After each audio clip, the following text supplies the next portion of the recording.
사자성어 가운데 호질기의라는 말이 있습니다. 이 호질기의라는 뜻은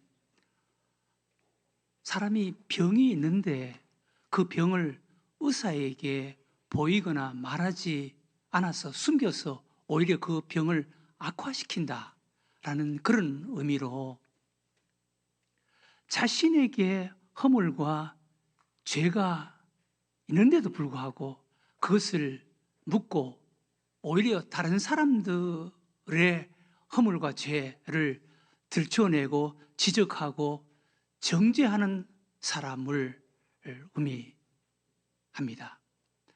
예수님이 오실 때 바리새인들이 바로 그런 사람들이었습니다. 예수님이 오셨을 때 바리새인들이 어느 날 안식일 날 예수님과 제자들이 밀밭 사이를 지나가시는데 제자 중에 한두 사람이 배가 고파서 시장에서 밀싹을 잘라 먹는 일이 있었습니다. 그때 바리새인들이 그것을 보고 안식일을 범했다고 예수님에게 예수님의 제자들을 정죄하고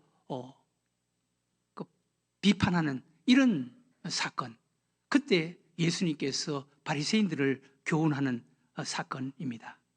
안식일날 밀싹을 잘라 먹는 모습을 보고 비난하고 정죄하는 바리새인들의 모습을 마태복음 12장 오늘 우리가 읽은 1절과 2절, 그때 예수께서 안식일에 밀밭 사이로 가실새 제자들이 시장하여 이삭을 잘라 먹으니 바리새인들이 보고 예수께 말하되 보시오, 당신의 제자들이 안식일에 하지 못할 일을 하나이다. 바리새인들이 예수님과 예수님의 제자들을 숨어서 바라보면서 예수님의 제자들이 안식일 날 밀이삭을 잘라 먹는 그 모습을 보고 안식일을 범했다라고 정죄하는 것입니다. 바리새인들은 사람들을 율법의 눈으로, 율법의 시각으로 바라보는 거예요. 그 소리를 들은 예수님께서 율법 시대였던 구약은 율법 시대였거든요. 구약에서도 은혜가 있었고 그 은혜가 율법보다 오히려 더 컸다라는 것을 말씀하십니다. 마태복음 12장 3절 4절에 예수께서 이르시되 다윗이 자기와 그 함께한 자들이 시장할 때에 한 일을 잃지 못하였느냐? 그가 하나님의 전에 들어가서 제사장 외에는 자기나 그 함께한 자들이 먹어서는 안 되는 진설병을 먹지 아니하였느냐? 또 예수님께서 제사장들은 안식일에도 성전 안에서 먹는 것을, 안식일에도 먹는 것을 하나님께서 허락했다라고 말씀하십니다.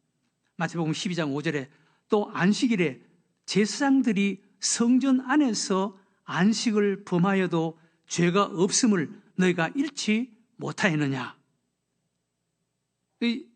바리새인들은 예수님이 누구시다라는 것을 알지 못한 채 예수님 앞에서 예수님의 제자들이 안식일을 범했다라고 정죄하는 거예요. 구약 시대에도 성전 안에서 일어났던 일, 또 제사장들이 한 일에 대해서는 안식일을 범했다라고 정죄하지 않았는데 우리 예수님은 성전의 주인이시고 성전보다 더 크신 하나님이시고 제사장보다 더 크신 완전하고 온전하신 영원하신 참된 제사장이신 분인데도 불구하고 바리새인들은 지금 예수님을 지금 안식일을 범했다고 판단하고 정죄하고 비판하는 것입니다. 바리새인들은 예수님을 알지 못하고 그리고 예수님과 제자들을 정죄하고 판단하는 것입니다. 마태복음 12장 6절을 이하에 보면 내가 너희에게 이르노니 성전보다 더 큰 이가 여기 있느니라. 나는 자비를 원하고 제사를 원하지 아니하노라 하신 뜻을 너희가 알았더라면 무죄한 자를 정죄하지 아니하였으리라. 인자는 안식일의 주인이니라 하시니라. 예수님께서 바리새인들, 예수님을 알지 못하고 안식일을 범했다라고 정죄하고 비난하고 비판하는 그 바리새인들을 예수님께서 책망하시는 것입니다. 이런 것을 보면 바리새인들은 예수님을 알지 못하고 그리고 남을 비난하고 비판하는 정죄하는 눈을 가지고 있었다는 것을 알 수가 있습니다. 마태복음 12장 2절에 바리새인들이 보고 예수께 말하되 보시오 당신의 제자들이 안식일에 하지 못할 일을 하나이다. 여기 바리새인들이 보고라고 하는 이 보고라는 말은 우연히 본 것이 아니라 몇 번 보고 저것은 이야기해야 되겠다라고 생각하고 이야기하는 것이 아니라 우연히 본 것이 아니라 남을 정죄하고 남을 판단하고 남의 허물을 찾기 위해서 숨어서 노려보고 있는 이런 보고라는 범입니다. 이런 바리새인들, 남에게 허물과 또 실수, 남의 약점을 찾기 위해서 숨어서 있다가 남의 허물과 실수, 남의 약점을 보고 정죄하고 비난하고 비판하는 이런 바리새인들을 향해서 예수님께서 이렇게 말씀하십니다. 마태복음 7장 1절 5절에 비판을 받지 아니하려거든 비판하지 말라. 너희가 비판하는 그 비판으로 너희가 비판을 받을 것이요 너희가 헤아리는 그 헤아림으로 너희가 헤아림을 받을 것이니라. 어찌하여 형제의 눈 속에 있는 티는 보고 내 눈 속에 있는 들보는 보지 못하느냐. 보라, 내 눈 속에 들보가 있는데 어찌하여 형제에게 말하기를 나로 내 눈 속에 있는 티를 빼라 하겠느냐. 외식하는 자여, 먼저 내 눈 속에서 들보를 빼어라. 그 후에야 밝히 보고 형제의 눈 속에서 티를 빼리라. 바리새인들은 자기에게 들보가 있는데, 자기 눈에 들보가 있는데 형제의 눈 속에 있는 티를 보고 비난하고 비판하고 정죄했다는 것입니다. 바리새인들은 이런 시각, 이런 눈을 가지고 있었다는 것입니다. 구약의 요나도 이런 눈을 가지고 있었습니다. 이런 시각을 가지고 있었습니다. 요나는 니느웨 사람들은 절대로 하나님께 용서받아서는 안 되고 하나님께 구원받아서는 안 되는 사람들이다 라는 그런 생각을 가지고 있었습니다. 이런 아주 독선적인 편협한 이런 시각을 가지고 있었습니다. 그런데 어느 날 하나님께서 요나에게 니느웨에 가서 하나님의 말씀을 선포하고 그리고 그들로 하여금 회개하게 해서 그들을 구원하라 라고 말씀하십니다. 그런데 요나는 니느웨 사람들은 구원받아서는 안 되는 사람들이다, 하나님께 저주를 받아야 된다 라는 눈으로 니느웨 사람들을 바라보는 거예요.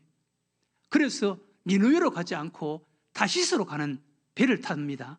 근데 하나님께서는 그 배에서 결국은 요나를 끌어내려서 3일 동안 큰 물고기 속에 들어가서 죽음의 그 고통을 겪게 만들고, 그리고 나서 요나 니느웨에 가서 하나님 말씀을 선포하고 그 니느웨 사람 회개하게 만들고, 그리고 하나님께서 구원해 주십니다.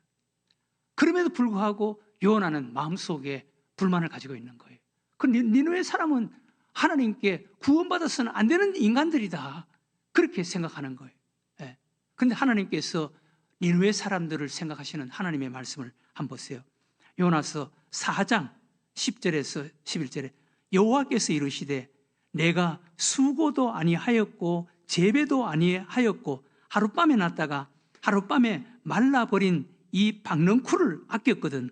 하물며 이 큰 성읍 니느웨에는 좌우를 분별하지 못하는 자가 12만여 명이요 가축도 많이 있나니 내가 어찌 아끼지 아니하겠느냐 하시니라. 하나님이 바라보시는 하나님의 눈, 예수님이 바라보시는 예수님의 눈은 우리 인간이 바라보는, 특별히 바리새인들이 바라보는 눈과는 전혀 다르다는 것을 말씀하시는 거예요. 우리 예수님, 신약시대 예수님께서 바라보시는 예수님의 시각, 예수님의 눈은 은혜의 눈이었습니다. 용서의 눈, 사랑의 눈이었습니다. 그러나 바리새인들은 숨어서 다른 사람들의 약점, 다른 사람들의 허물, 다른 사람들의 잘못을 찾는 이런 비판적인 눈, 정죄의 눈을 가지고 있었습니다. 그러나 우리 예수님은 은혜의 눈, 용서의 눈, 사랑의 눈, 풍휼의 눈을 가지고 있었다는 것입니다. 마태복음 9장 35절, 36절에 보면은 예수께서 모든 도시와 마을에 두루 다니사 그들의 회당에서 가르치시며 천국복음을 전파하시며 모든 병과 모든 약한 것을 고치시니라. 무리를 보시고, 우리 예수님이 보시는 눈을 보세요. 무리를 보시고 불쌍히 여기시니 이는 그들이 목자 없는 양과 같이 고생하며 기진함이라. 사람들을 바라보실 때 예수님은 불쌍히 여겼다. 목자 없는 양처럼 불쌍히 여기는 눈으로 바라보셨다는 거예요. 것입니다. 마가복음 6장 34절에도 예수께서 나오사 큰 무리를 보시고 그 목자 없는 양 같음으로 인하여 불쌍히 여기사 이에 여러 가지로 가르치시더라. 여기서 바리새인들이 바라보는 눈과 예수님이 바라보는 눈이 전혀 다르다는 것을 알 수가 있죠. 바리새인들은 사람들을 율법의 눈으로 바라본 거예요. 그리고 비난하고 비판하고 정죄할 것을 찾는 눈으로 바라보는 거예요. 그러나 예수님은 은혜의 눈으로 바라보셨다는 거예요. 불쌍한 눈으로, 불쌍히 여기는 눈으로 바라보셨다는 거예요. 목자 없는 양과 같이 사람들을 바라볼 때 목자 없는 양과 같은 모습으로 바라보았다는 거예요. 눈이 다르죠. 사랑하는 교회 여러분, 우리는 이런 은혜의 눈을 가져야 하는 줄로 믿으시기 바랍니다. 바리새인들과 같은 그런 눈을 가지면 안 되는 거예요. 우리는 예수님과 같은 이런 눈, 사람들을 바라볼 때, 세상을 바라볼 때 은혜의 눈, 예수님은 사람들을 목자 없는 양과 같이 불쌍히 여기는 눈으로 보았다는 거예요. 여러분, 목자 없는 양 한번 상상해 보세요. 목자 없는 양, 들판에서 풀을 뜯던 양들, 저녁이 되어서 이제 날은 어두워오는데 양무리들이 목자를 따라서 다 집으로 돌아갔습니다. 그런데 어떻게 하다가 양 한 마리가 무리들에게 이탈되어서 목자를 놓쳐버린 거예요. 목자를 잃어버린 거예요. 그때 그 들판에 홀로 남은 양 한 마리의 그 마음, 또 그가 앞으로 닥칠 그 현실, 그 상황을 여러분 한번 상상해 보세요. 풀을 열심히 뜯다 보니까 어느 순간 주변을 보니까 자기 양무리들은 한 마리도 보이지 않는 거예요. 목자도 보이지 않는 거예요. 날은 점점 어두워오는 거예요. 주변에 양의 천적들, 여우, 이리, 곰, 늑대 이런 짐승들의 소리가 들려오기 시작합니다. 날은 어두워옵니다. 목자는 없습니다. 그때 그 목자를 잃어버린 양 한 마리 얼마나 불안하겠어요. 그리고 그 목자 없는 양이 그 밤에 당할 그 처지를 한번 상상해 보세요. 얼마나 불쌍합니까? 들판에서 목자를 잃어버린 양, 말 못하는 짐승도 목자가 없을 때 얼마나 불안하고 두렵겠습니까? 저희 집에 조그마한 강아지 한 마리를 키우는데요. 그 강아지가 주일날 아침이면은 자포자기를 합니다. 주일날 아침 일찍 지수람하고 저하고 교회 나올 준비를 하면은 벌써 교회 가는 날이다라는 것을 알고 그냥 시무룩하게 앉아 있습니다. 다른 날 같으면은 막 나오면은 막 문 앞까지 쫓아 나와서 막 꼬리를 흔들고 하는데 주일날 두 사람이 나오면은 아예 자포자기를 해서 시무룩하게 나오는데도 나와보지도 안 하고 자기 자리에 앉아가지고 가만히 있습니다. 그러면은 나와보지도 않으면은 집사람하고 이렇게 문을 닫고 나올 때 우리가 교회 가는 줄 알고 아예 자포자기하고 안 나온다 그러면서 안타까운 마음이 들어요. 짐승이지만 혼자 하루 종일 있으니까 자포자기하고 그냥 나와보지도 안 하고 자기 자리에 앉아서 가만히 있으면 불쌍한 생각이 들더라고. 하물며 여러분, 들판에서 목자를 잃어버린 양 한 마리 얼마나 불쌍합니까? 예수님은 사람들을 그와 같은 눈으로 바라보신다는 거예요. 그러나 바리새인들은 사람들을 약점 찾을 것이 없는가? 비난하고 비판할, 정죄할 것이 없는가? 이런 시각으로 사람들을 바라봤다라는 것입니다. 요한복음 5장에 보면은 예수님께서 사람들을 바라보시는 예수님의 마음과 사람을 바라보는 예수님의 시각, 예수님의 눈을 볼 수가 있습니다. 요한복음 5장에 명절이 되어서 사람들이 예루살렘 성전에 모입니다. 예루살렘 성전에 모이면은 명절이면 각지에서 모여드는 사람들을 만날 수가 있는데, 그때는 각지에서 사람들이 모이니까 일가 친척들 이런 사람들을 만날 수가 있습니다.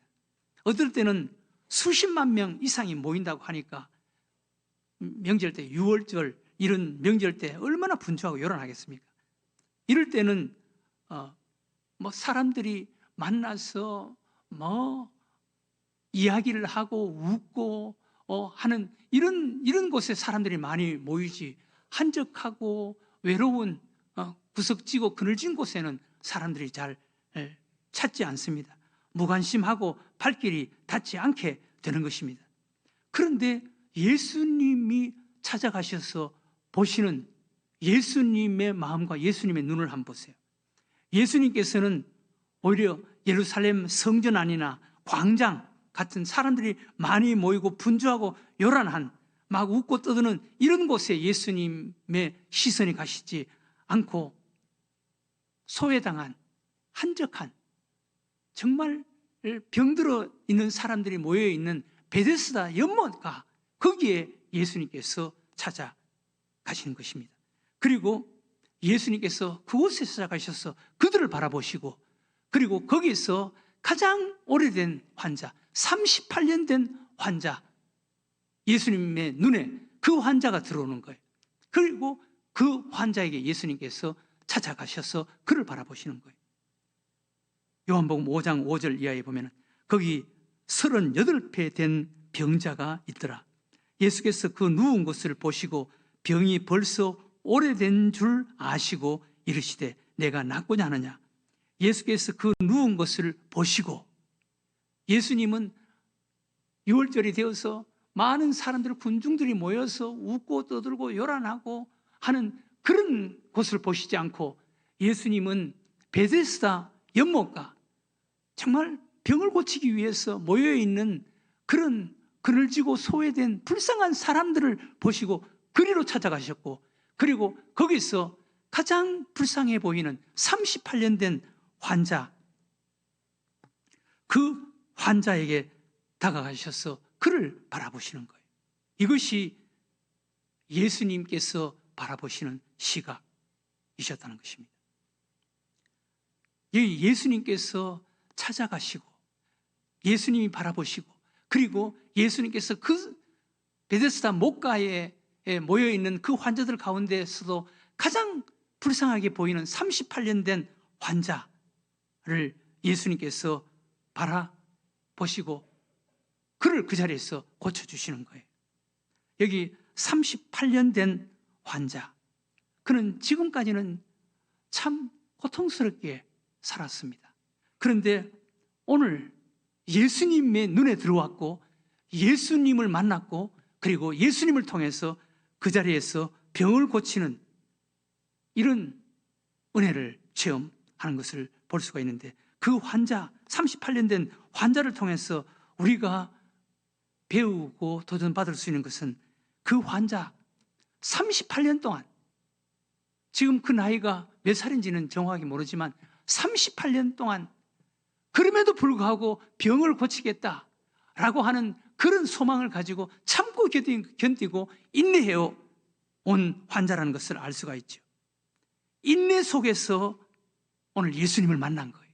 인내 속에서 얻은 은혜, 인내를 통해서 얻은 축복과 기적이라는 것을 우리가 알 수가 있습니다. 우리는 참고 견디고 인내할 때 하나님이 찾아오시고 하나님의 눈에 띄게 된다는 것을 우리는 알아야 하는 것입니다. 하나님은 인내의 하나님이시다라고 말씀하십니다. 이사야 30장 18절 이하에 그러나 여호와께서 기다리시나니 이는 너희에게 은혜를 베풀려 하심이요 일어나시리니 이는 너희를 긍휼히 여기려 하심이라. 대저 여호와는 정의의 하나님이시라. 그를 기다리는 자마다 복이 있도다. 시온에 거주하며 예루살렘에 거주하는 백성아 너는 다시 통곡하지 아니할 것이라. 그가 내 부르짖는 소리로 말미암아 내게 은혜를 베푸시되 그가 들으실 때 내게 응답하시리라.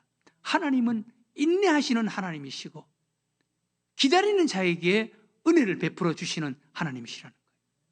하나님은 인내 하나님, 그리고 참고 기다리는 자에게 어느 날 찾아가셔서 하나님의 눈에 들어오고 하나님이, 우리 예수님이 그를 바라보시고 그에게 은혜를 베풀어 준 자가 되는 것입니다. 인내하는 자가 된다는 거예요. 네. 여러분, 구약의 다윗은 사무엘 선지자에게 기름 부음 받아서 왕의 자리에 앉을 수 있는 그런 자격을 가진 자였습니다. 그런데 20년이 지난 후에 왕의 자리에 앉는 것이 20년 동안이나는 그런 과정을 통해서 연단받고 훈련받는 것입니다. 그런데 반대로 사울 왕은 하루아침에 왕이 되었습니다. 여러분, 금방 뭐 된다라고 하는 것, 그 좋은 것이 아닙니다. 사울 왕은 하루아침에 왕이 되어서 얼마 못 되어서 그런 왕의 자리에서 쫓겨나는 이런 불행한 자가 되는 것입니다. 그러나 다윗은 왕의 자리에 앉을 수 있는 자격을 가졌지만, 기름 부음을 받았지만 20년이 지난 후에 그는 왕의 자리에 앉는 거예요. 그 20년 동안 그는 해야 할 일과 해서는 안 될 일, 하나님이 기뻐하시는 일과 하나님이 기뻐하시지 않은 일들을 사울 왕을 통해서 그는 보고 느끼고 경험한 것입니다. 그래서 그 긴 기간 동안 인내를 통해서 그는 왕의 자리에 앉게 되었고, 그래서 그는 이스라엘 역사에 길이 남는 왕이 된 것입니다. 이런 것을 볼 때 인내가 얼마나 소중하다는 것을 알 수가 있습니다. 교회 여러분, 참아야 되는 거예요. 참는 거예요. 네. 어떤 사람 앞에서든 어떤 사건 앞에서든 그냥 참는 거예요. 근데 제가 이렇게 보니까 사람이나 어떤 사건이나 문제 앞에서 우리 인간이라면 누구나 다 감정은 있죠. 왜 분노가 나고 감정이 왜 없겠습니까?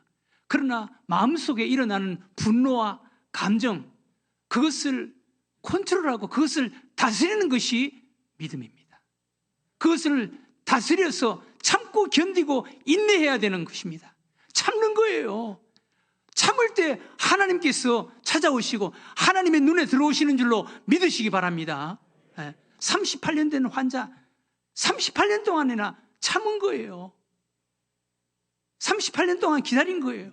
그랬더니 예수님께서 거기 찾아오셨고 예수님의 눈에 들어오신 것입니다. 그래서 그가 예수님을 통해서 고침받고 그 자리에서 일어나는 이런 은혜를 받은 것입니다. 윌리엄 말스톤이라는 심리학자는 이런 말을 했습니다. 인생은 결국 기다림이더라. 기다림 속에 변화가 있고, 기다림 속에 기회가 있고, 기다림 속에 발전이 있고, 기다림 속에 성취가 있고, 기다림 속에 이루어지고, 기다림 속에 즐거움이 있고, 기다림 속에 행복이 있고, 기다림이 축복이더라. 인간은 결국 기다림이더라, 인내더라 라고 말했습니다. 여러분, 좀 억울해도, 화가 나도, 이건 아니다 싶어도 그냥 참는 거예요. 참는 거예요. 네. 오늘 38년 된 환자 참으니까, 인내하니까 예수님께서 그곳에 오셨고 예수님의 눈에 들어오게 된 것입니다. 교회 여러분, 인내 없이 뭔가 되는 것이 있겠습니까? 네. 우리가 곡식, 보잘것없는 곡식 하나도 인내 없이 열매 있게 되겠습니까? 인내가 있어야 되는 거예요. 좋은 명태 한 마리도 온갖 풍상, 비바람, 눈보라를 맞고 얼고 녹고 해야 맛있는 명태가 된다고 하는데 인내 없이 되는 것이 있겠습니까? 인내 없이 가정이 건강하고 가정이 평안하겠습니까? 여러분, 참으세요. 아내 되시는 여러분, 남편이 여러분들을 힘들게 하더라도 참으세요. 남편 되시는 여러분, 아내가 못마땅한 것이 있더라도 그냥 참으세요. 자녀들이 좀 못마땅한 것이 있더라도 참아야 되는 거예요. 네.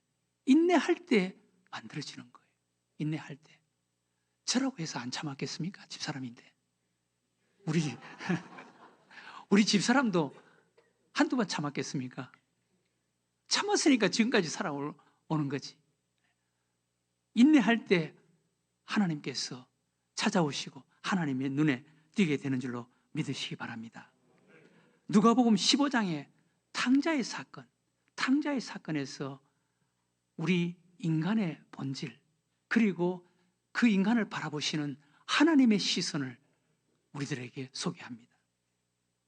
탕자의 사건, 우리 인간의 실체, 그리고 그 인간을 바라보는 하나님의 눈. 누가복음 15장 13절에 보면은 우리 탕자의 사건에서 이렇게 말씀합니다. 그 후 며칠이 안 되어 둘째 아들이 재물을 다 모아가지고 먼 나라에 가서 거기서 허랑방탕하여 그 재산을 낭비하더니 다 없앤 후 그 나라에 크게 흉년이 들어 그가 비로소 궁핍한지라. 여기 궁핍하다라는 용어는 비참함 그 자체라는 것입니다. 아버지 곁을 떠난 탕자, 그 탕자가 비로소 궁핍한지라, 비참함 그 자체였다는 것입니다. 이것이 하나님을 떠난 우리 인간의 실체, 인간의 모습입니다. 에덴 동산에서 우리 인간이 하나님에 의해서 창조되었습니다. 하나님의 사랑, 하나님의 은혜, 하나님이 공급하시는 것, 하나님의 영향력 안에서 복된 인생, 정말 에덴 동산, 축복의 동산에서 사는 자로 하나님께서 우리 인간을 창조하셨습니다. 그런데 사탄 마귀가 인간에게 찾아와서 너 스스로가 하나님이 되어라. 너 스스로가 하나님 되어라. 너가 해라. 너 아니면 안 돼. 그러면서 너가 하라고, 너 스스로가 하나님이 되어라고 그렇게 유혹합니다. 그 유혹에 넘어가서 아담과 하와는 자기 스스로가 하나님이 되기로 작정을 합니다. 그때부터 아담과 하와는 하나님의 등지고 하나님을 떠난 인간, 스스로의 힘으로 자신의 안녕과 행복을 확보하겠다는 그런 마음으로 스스로가 하나님이 되기 위해서 하나님을 떠난 자가 되었습니다. 그 순간부터 우리 인간은 무한한 하나님으로부터 분리되고 무한한 하나님으로부터 공급하는 삶이 아니라 자기 자신의 노력, 자기 자신의 내재적인 자원, 힘으로 사는 자로 전락해버린 거예요. 그것이 탕자의 모습, 우리 인간의 모습입니다. 그래서 창조주에 의해서 무한한 그런 은혜와 축복, 부유함을 공급받아서 사는 자가 아니라 스스로의 내재적인 자원, 힘으로 살아가야 하는 이런 불행한 자, 탕자와 같은 이런 비참한 자가 된 것이 우리 인간인 것입니다. 그 인간이 하나님 앞에 돌아왔을 때 하나님께서 우리 인간을 바라보시는 눈을 한번 보세요. 누가복음 15장 20절에 이에 일어나서 아버지께로 돌아가니라. 아직도 거리가 먼데 아버지가 그를 보고 하나님께서 그를 바라보시는 눈, 측은히 여겨 그를 보고 측은히 여겨 달려가 목을 안고 입을 맞추니, 이것이 하나님이 우리 인간을 바라보는 눈, 바라보는 시각이라는 것입니다. 우리 인간은 하나님을 떠나서 이렇게 비참한 모습으로 살아가고 또 그 비참한 상황 속에서 우리 인간이 가지고 있는 시각, 바리새인들이 가지고 있는 그런 시각을 가지고 그런 눈을 가지고 우리는 세상을 살아가는 자들이 되었습니다. 그러나 오늘 예수님께서 사람들을 바라보시는 눈 한번 보세요. 예수님은 은혜의 눈으로, 사랑의 눈으로, 용서의 눈으로 바라보시는 것입니다. 사랑하는 늘생교회 교회 여러분, 우리는 바리새인과 같은 이런 눈을 가지고 세상을 사는 자가 아니라, 이런 눈을 가지고 세상을 바라보거나 사람을 바라보는 자가 아니라 오늘 예수님처럼 은혜의 눈으로, 긍휼의 눈으로, 그리고 사람들을 바라볼 때 목자 없는 양과 같은 그런 불쌍한 눈으로 세상을 바라보고 사람을 바라보는 이런 눈을 가지고, 은혜의 눈을 가지고 세상을 바라보고 살아가는 여러분들과 저가 되시기를 주의 이름으로 축원합니다.